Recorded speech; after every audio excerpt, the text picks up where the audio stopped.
बड़ी बड़ी उम्र के लोगों को पढ़ने के लिए भेजा। इससे पहले भी बहुत बड़ी बड़ी उम्र में लोग आते रहे और डॉक्टर और मास्टर वो मौलवी बनकर जाते रहे। इस साल भी हमारे जनाब मौलाना डॉक्टर अब्दुल खालिक साहब, जो अभी आपके सामने इबारत पढ़ रहे थे, डॉक्टर अब्दुल खालिक साहब यूरोलॉजिस्ट हैं और माहिर सर्जन हैं।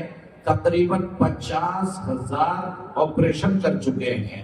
इतनी महारत भी है और इतनी मसरूफियत की है। उसके बावजूद पढ़ने के लिए आए, आज मौलवी पढ़ रहे हैं। खड़े होकर सलाम करके दिखा दो डॉक्टर साहब। डॉक्टर अब्दुल खालिक साहब माशाल्लाह, अल्लाह ताला इनके भी इल्म अमल में बरकतें अता फरमाए। हम सबको इनकी हिरस करने की तौफीक अता फरमाए। किसी बात पर हमारा इल्म का हुसूल और इस मैदान में इश्क व मस्ती का हुसूल रुकना नहीं चाहिए। अब हजरत शाह साहब दामत बरकतहुमुल आलिया है, बुखारी शरीफ के दर्स पर